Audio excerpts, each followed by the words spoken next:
XXL is a very popular magazine in the hip-hop space, but they are especially known for their annual freshman classes. Every year they release a list of 10 artists that are on the rise, doing all sorts of content with them, but people have always gravitated towards the ciphers. The annual freshman lists and ciphers have always generated a lot of buzz. However, it seems like people's interest is dwindling. Since 2016, the views on the ciphers in particular have gone down 98%. Just recently, they released the 2023 ciphers, and it has been met with a lot of negative reception. So after looking into it, I've come up with 3 reasons as to why interest in XXL has declined over the years. But first, to understand, we have to go way back to when XXL was just a small magazine. In 1997, Reggie Dennis, Robert Marriott, and James Bernard started XXL. These 3 were all previously editors from The Source, which was another magazine in the hip-hop space. For a while, XXL lived in the shadow of The Source, and the 2 magazines even had some beef. They also actually had some beef with Eminem, who was upset at them because they said they don't do articles on white rappers, but after he blew up, they did a story on him saying he was a culture vulture and a KKK member. So he dissed them on the song Marshall Mathers with some pretty hilarious lines. Funnily enough, XXL actually responded to the diss by putting Eminem on the cover of one of their magazines, which is pretty crazy. Anyways, the first issue that XXL ever released was a double cover with Master P and Jay-Z. In the early 2000s, XXL began reaching higher heights and becoming a much more important magazine in the hip-hop community. They had made up with Eminem and sort of began to replace The Source in popularity. Paul Cantor of Medium.com said that by the time he started writing for XXL in 2004, things were booming. Meanwhile, the internet was becoming much more popular, and by 2007 there were a ton of blogs in the hip-hop space popping up. XXL was on top of things though, and created a website to publish articles very quickly. They were able to maintain relevance through this quick adaptation. Then in 2008, after almost 9 years of working there, the chief editor of XXL, Elliot Wilson, was let go from the company, but not before leaving behind a crucial idea.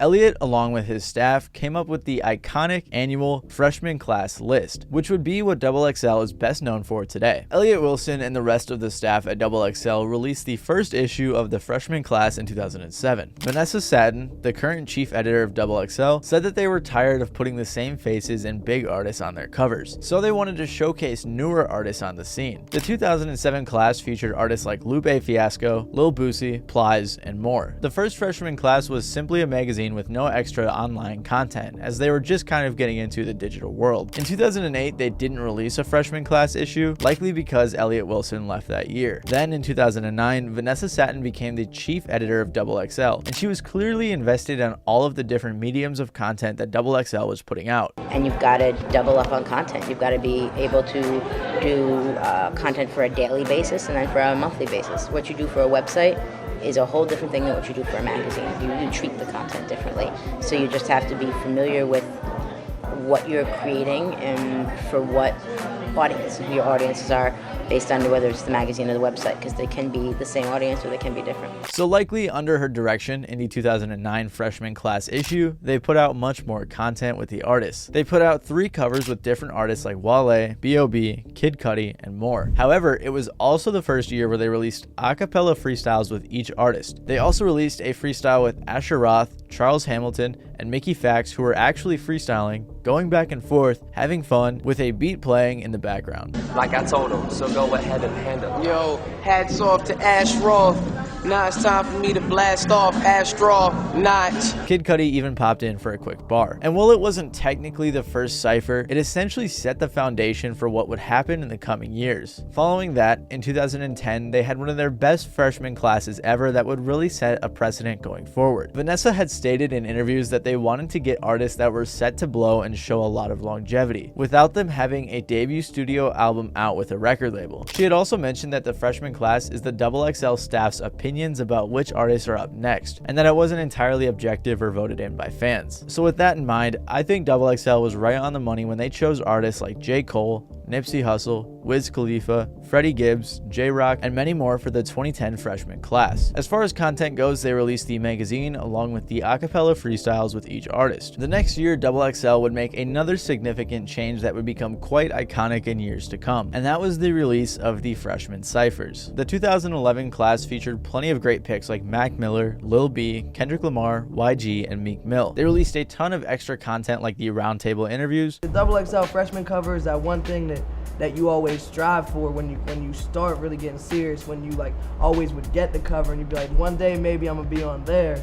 And it's just wild to actually be on there. Right. You know what I mean? Because we coming up, we look at this magazine, you know what I mean? This the shit. We got to jump on it. And to even be in it and then be on it, that's amazing. And of course, the ciphers. Pretty quickly, the XXL Freshman list became a staple in hip-hop culture, signifying that an artist was on the come-up and was up next. They were only a couple years in and were pretty accurate with their picks. XXL was also a very popular magazine by this time, so the freshman list had some extra credibility. If you are nominated to be on this cover, that's like a form of acclamation saying that you're on your way up the ladder. They were so popular and important that people would argue every single year over who should have made the list. And the controversy really helped the list become even more popular. Personally, I'm gonna speak my mind. Please. I think a lot of the motherfuckers on the list is corny as Some lists were definitely better than others, but XXL was fairly accurate and was able to pick artists that would have longevity. In 2012, they had picks like Future, Danny Brown, French Montana, MGK, and more. They also introduced the ability for fans to vote for the 10th spot winner, who in 2012 was Iggy Azalea. 2013 was stacked with artists like Schoolboy Q, Joey Badass, Ab Soul, Logic, Travis Scott, and even Chief Keef. Chief Keef actually couldn't make the shoot since he was in jail, so they had to edit him into the cover. In 2014, XXL featured freshmen such as Chance the Rapper, Lil Bibby, Ty Dolla $ign, Kevin Gates, Lil Durk, Isaiah Rashad, and more. Another fun fact is that XXL had also been releasing mixtapes with these artists from 2010 to 2014, and I'm not sure why they stopped, but I think it'd be really cool if they brought it back. Also in 2014, they stopped releasing physical magazines, instead opting to go fully digital. In 2015, they released the freshman cover with artists like Fetty Wap, Vince Staples, Rory, and more. However, in 2016, something happened that would change XXL forever. In 2016, XXL released their freshman class list featuring 21 Savage, Kodak Black, Denzel Curry, Lil Uzi Vert, Lil Dicky, Anderson .Paak, G Herbo, Dave East, Designer, and the 10th spot winner, Lil Yachty. At first, there were a lot of people who were upset because there weren't as many lyricists on the list like there had usually been. The list was full of a bunch of mumble rappers, if you guys remember that ancient phrase. Regardless, they released the ciphers for these artists, and they were again met with many mixed reviews. A lot of people at first clowned and made memes about the artists and their ciphers, with people even writing up articles saying it was the worst cipher of all time. If only they knew what was coming. However, something stuck out about this cipher. Of course, I'm referring to the one with 21, Kodak, Denzel, Uzi, and Yachty. You guys know what I'm talking about. They seem to be having a ton of fun. They all had really good chemistry, and the verses were all actually pretty solid. Uzi's verse shouting everyone out, everyone smiling in the background, everyone ad-libbing each other during one another's verses, Kodak making fun of the beat and everyone laughing, and I think everyone had some memorable lines. It was a super fun cipher with amazing chemistry that we don't see in a lot of the other ciphers. The only ciphers I think that come close in this sort of chemistry and fun energy are the ones with Kendrick and Lil B, Lil Durk and Ty Dolla $ign cipher, and the one in 2009, which wasn't even really a cipher. Everything from the cipher to the cover for the 2016 class was perfect, especially the tagline, "The New Wave," because after looking back in retrospect, they really were. However, the 2016 freshman class was in some way a double-edged sword. On one hand, it would eventually make people much more interested in the XXL freshman list, hoping that they would see some more fun ciphers and other great content surrounding their favorite artists. But it also brings me with my first reason as to why XXL is declining, and that is because, on the other hand, it likely set people's expectations way too high for what would happen in future ciphers. The chemistry, variety, and overall fun in the 2016 ciphers weren't very common beforehand, and they weren't super common afterwards, leading people to be disappointed with the upcoming ciphers. They also got very lucky with their picks because pretty much everyone from that class went on to have a very successful career, and they haven't really been able to replicate that on most of the more recent classes. Regardless, the 2016 ciphers have the most views on average than any other class. Following the hype of the 2016 freshman class, XXL came through again with a lot of solid picks for 2017. Although a handful of artists from that class wouldn't go on to be as big as the 2016 class, they still featured people like X, Amine, Playboi Carti, and others. At the time though, these artists were super hot, and these ciphers became the second most viewed on average out of all of the others. X's cipher in particular went viral after his interesting verse. Aside from that though, this class and these ciphers were a lot of fun. However, in 2018, the freshman class would highlight yet another issue that I think is causing people to lose interest in XXL. One thing that had become much more evident in ciphers with artists like Fetty Wap, Designer, Cardi, and now most of the 2018 class, is that rap is changing. A lot of artists are less reliant on lyricism and instead focus on production, vocals, and melodies to make a good track. This is very evident in Pump, Blockboy, and Perp's cypher. They were having a lot of fun and had great chemistry, but they weren't good at all. They all did see success in their careers though, because their strengths were in their ability to write catchy hooks and rely heavily on their production. As Medium.com says, if they really want to get things right, and if they really want to be relevant and respectful of modern music, XXL Magazine needs to do what responsible leaders do when traditions become archaic and outdated. They need to highlight the talents of the artist past only lyricism. And this is a really good point because a lot of artists nowadays in the rap scene aren't as reliant on lyricism as previous rappers were. Of course, I can't ignore Jid and Ski's cypher, as they both had great verses and are much better fit for a cypher, but the rest I can't say the same about. 2019 had a solid freshman class too, with artists like Cordae, Megan Thee Stallion, Rico Nasty, DaBaby, and others. However, a few artists on this list like Blueface, Lil Mosey, and YK Osiris helped demonstrate the idea that cyphers don't work out for every artist. The 2020 list was also very solid, featuring artists like Polo G, Jack Harlow, NLE Choppa, Rod Wave, and many more great picks. The cyphers were actually pretty good, and even the more melodic artists performed very well. I don't think anyone really even had a bad verse. The beats were catered to them, and it was a really good class. It was actually the last round of cyphers to average 10 million or more views, and from there, it would be downhill. Following the 2020 freshman class, views on the cyphers and overall interest began to decline. In 2021, the class featured artists like Ian Dior, 42 Doug,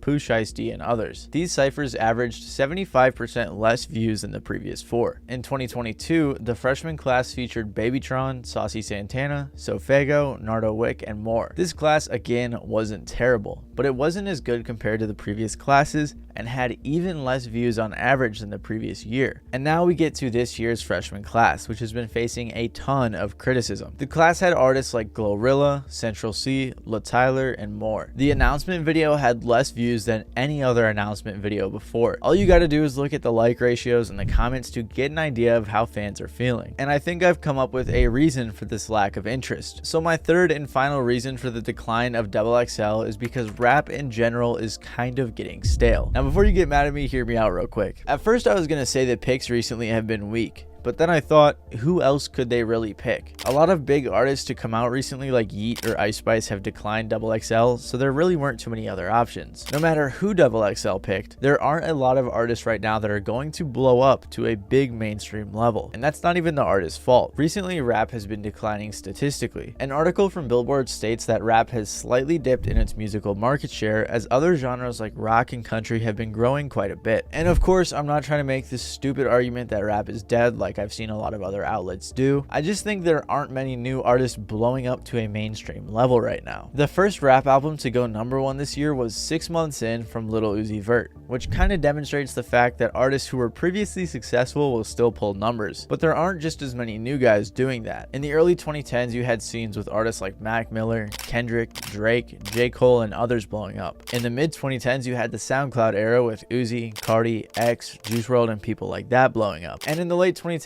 we had people like Roddy, Polo G, DaBaby, and others blowing up. But this decade, I'd argue that we haven't really seen any scenes like that blowing up to a mainstream level. Of course, there are little pockets like Detroit rap, the opium sound, the drill sound, but there really hasn't been one scene that's taken over the mainstream. And that's perfectly okay. I'm not blaming the artists or the community or the fans. I think that things need to get a little bit stagnant so that people want to hear something new. So I'm really just saying all this to dissuade hate from the newer artists on the new covers. I don't think the freestyles were bad. I think a lot of them make pretty good music. I just think the whole genre or scene as a whole isn't as interesting to mainstream listeners as it has been. Of course, I'm sure this will change. I think rap is going to be one of the top dog genres just as it has been for the last few decades, and I think it'll be like that for quite a while. So in my opinion, because of the high standards set in 2016, the outdated style of cyphers in general, and the overall disinterest in the rap scene from mainstream listeners is why the XXL freshman list has been on a decline. But like I said, it isn't all bad, and I'm sure a new sound will come out and captivate mainstream fans and bring a whole lot more interest to these artists, and I'm sure that XXL will be on top of it, just like they have been in previous years. Let me know down below in the comments if you disagree with me or if you agree with my take on this, or if maybe you have another possible reason. I don't really do opinionated videos like this. I mean, a lot of it was, you know, facts and statistics, but some of it was opinions. So let me know what you guys think down below. If you want to see more of my takes on things, let me know that too. Other than that though, thank you guys for watching. I appreciate it. This has been Matty Balls, and I'll see you guys next time.